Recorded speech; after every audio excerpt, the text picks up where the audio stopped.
Look at the architecture. Have you seen the fine wood carving? We must write to Minister so that she make arrangement to repair and preserve the beautiful house. Why they interested in haunted house? I don't know. Deepa Hello, ma'am. students.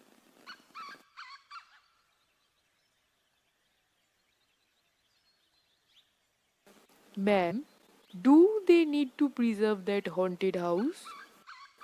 Why anybody be interested in rundown house? Very often, old buildings have story to tell. You never know what story can come out from old construction. Do you know the story of Harappa? No, ma'am. Can you please tell us? Nearly 150 years ago, when railway lines were being laid down for the first time in Punjab, engineers stumbled upon the site of Harappa in present day Pakistan. To them, it seems like a mound that was rich source of ready-made high-quality bricks. So they carried off thousands of bricks from the wall of the old buildings of the city to build railway lines. Many buildings were completely destroyed. Then, about 80 years ago, archaeologists found the site and realized that this was one of the oldest cities in the subcontinent.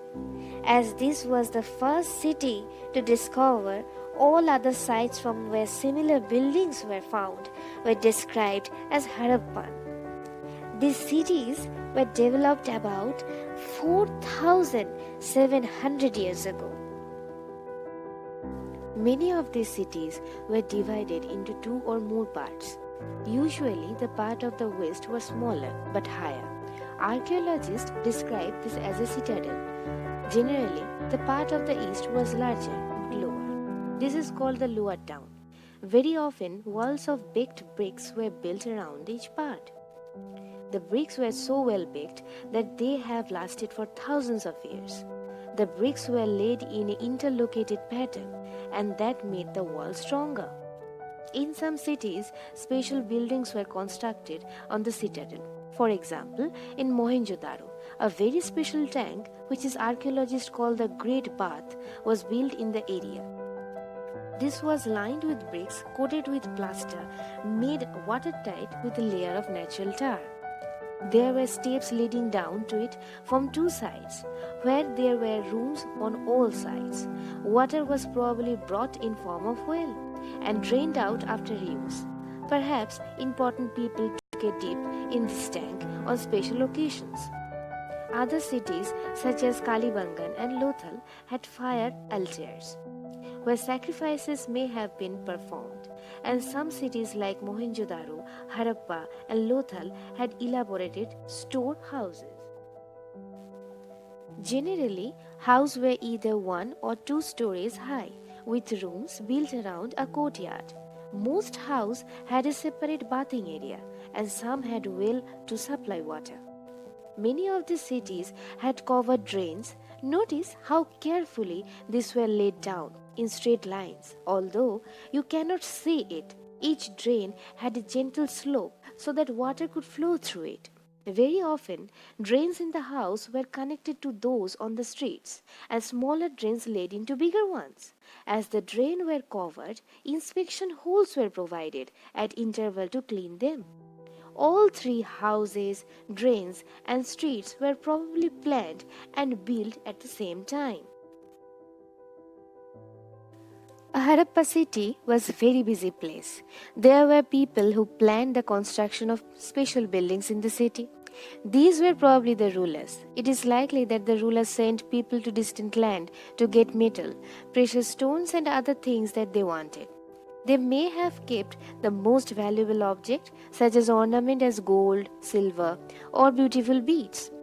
And there were scribes, people who knew how to write, who helped prepare the seals, and perhaps wrote on other materials that have not survived. Besides, there were men and women, craft persons, making all kind of things, either in their own homes or in special workshops.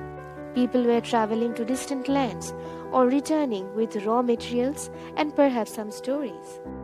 Many terracotta toys have been found, and children must have played with these toys.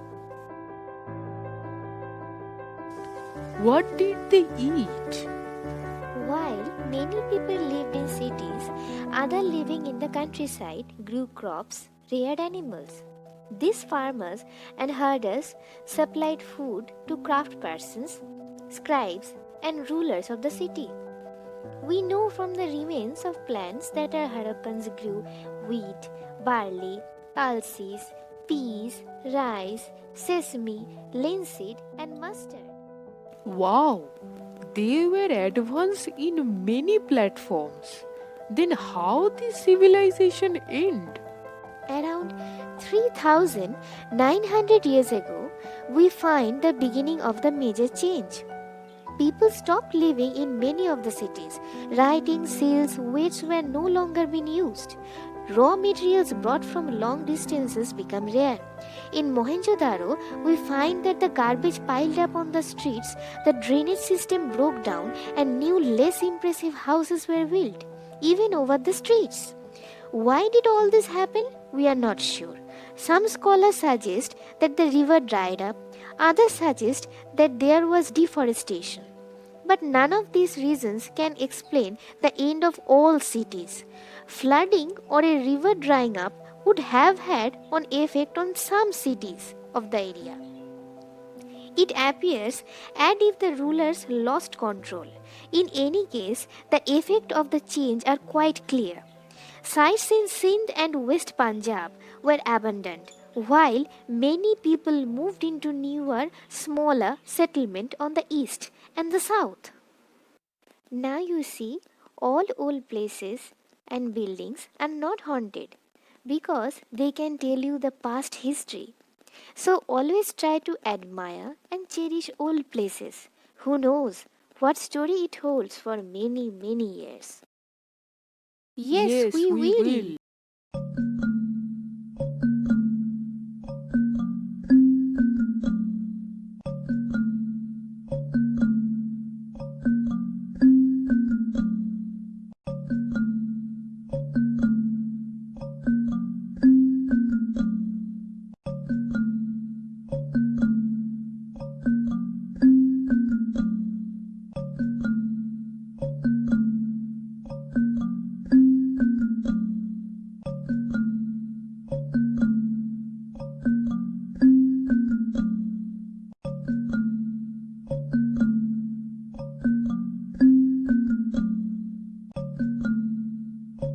Follow us.